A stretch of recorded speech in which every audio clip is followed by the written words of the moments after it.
Okay, so I know what you must be thinking. Why are you reviewing this movie now? It's been out for over a year. Well, there's two reasons why I'm reviewing this. The first one is, I made a review of this movie about a year ago, but I had the worst computer of all eternity, so the video came out with terrible audio, 480 pixels, and 4:3 ratio. Not very impressive. I still thought the video was good enough, it just needed to be HD and have better quality. So I decided to basically redo the video, and now the original one is on private. The other reason I decided to do this is so that I can prove that I'm not just some Marvel fanboy, and I don't love all Marvel movies and hate all DC movies. So let's just get into the review. Also, I'm gonna spoil the hell out of FANT4STIC, so if you haven't seen this movie, I still don't recommend you watch it.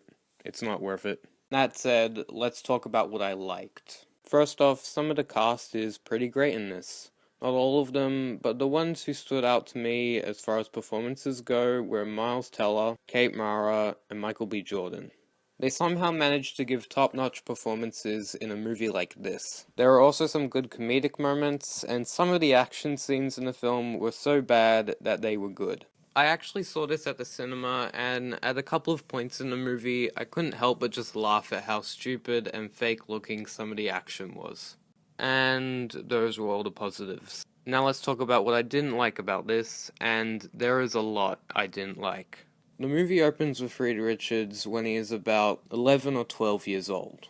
And I don't like trashing on child actors because, they're just children, but the person who plays Reed Richards, he just isn't very good. It's already possible to transport quantum information from one location to... Anyway, 12-year-old Reed Richards manages to build a teleporter even though he's only 12, and the teleporter teleports a toy car. Then the movie fast forwards 7 years, and you discover that Reed Richards hasn't done anything to the teleporter. There's only some mild updates, but that's about it. So, the movie is telling me it's been 7 years and Reed Richards hasn't managed to do anything substantial with the teleporter that he made. Anyway, they take it to this science fair at their school, and Franklin Storm just happens to be there. There's no explanation for it, he's just there.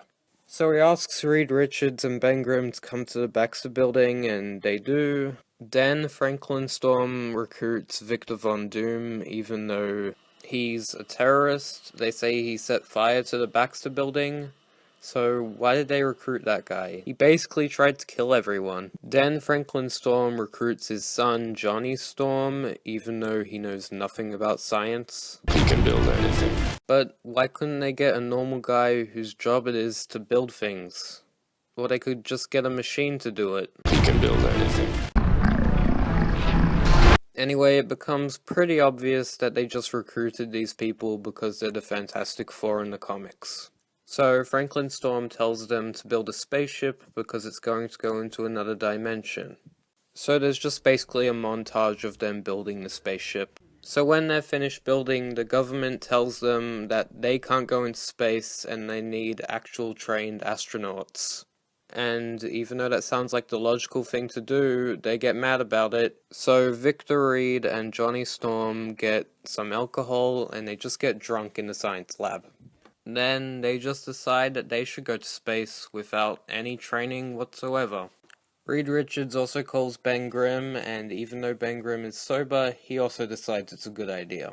Anyway, then they head to the other dimension, and Victor Von Doom ends up touching some green alien goo, which somehow causes an explosion, and a bunch of rocks that come out of nowhere hit Ben Grimm, so that's why he becomes the Thing, and Johnny Storm catches on fire, so that's why he's a Human Torch.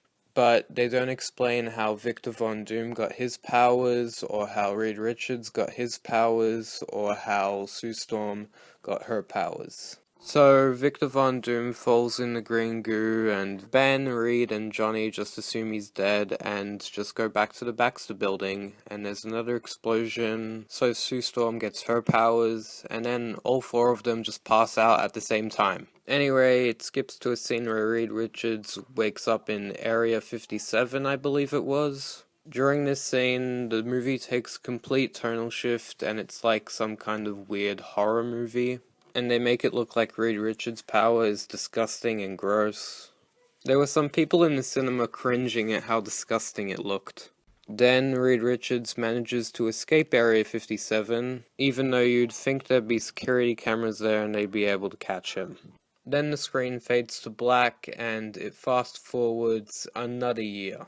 So you find out that Reed Richards is still in hiding and the other three have managed to control their powers and go on spy missions. This movie is worse than I remember. Anyway, then the government find Reed Richards and they get some army soldiers to go get him. And there's an action scene that relies way too heavily on some awful looking Reed stretching CGI.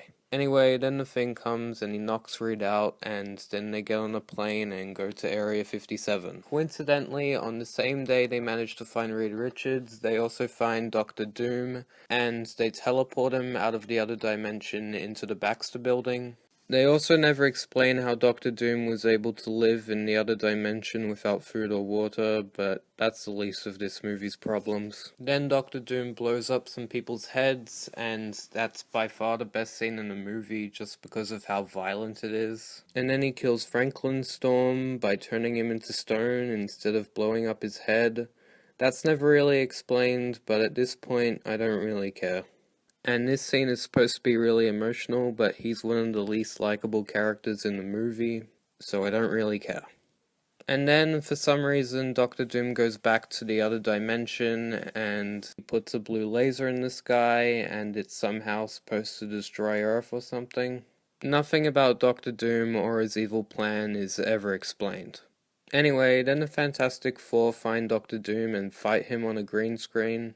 And the fight between Dr. Doom and the Fantastic Four is so boring just because of how fake it looks. Like, the fight between the Fantastic Four and Dr. Doom in the 2005 version doesn't look perfect, but at least it doesn't look like it was all shot on a green screen. Anyway, Dr. Doom manages to overpower them because they're not working together as a team, but then they do work together as a team, and they manage to kill him by pushing him in the laser. And then the Fantastic Four go through the laser, and all the CGI looks horrible. And then the movie finally ends. This movie has caused me so much pain. Now, I don't know who exactly made the movie as bad as it is. Obviously, a lot of people know that studio interference and reshoots had a lot to do with it, but if I'm honest, I think the movie was doomed from the very start. From what I've gathered, the original script was kind of a mess. The pacing was really odd, with the movie skipping ahead 1 year later, so I blame some of it on the editor. I don't think it was any of the director's fault. I loved his previous movie Chronicles, so I think he had some kind of unique vision about what he wanted this film to be. But I just can't see it in here. So, in the end, I'm giving FANT4STIC a 2 out of 10. So those were my thoughts on FANT4STIC. I refuse to call it Fantastic Four because that's not what the marketing says. Remember to like this video, leave a comment about what you thought about the movie, and subscribe for more videos like this one.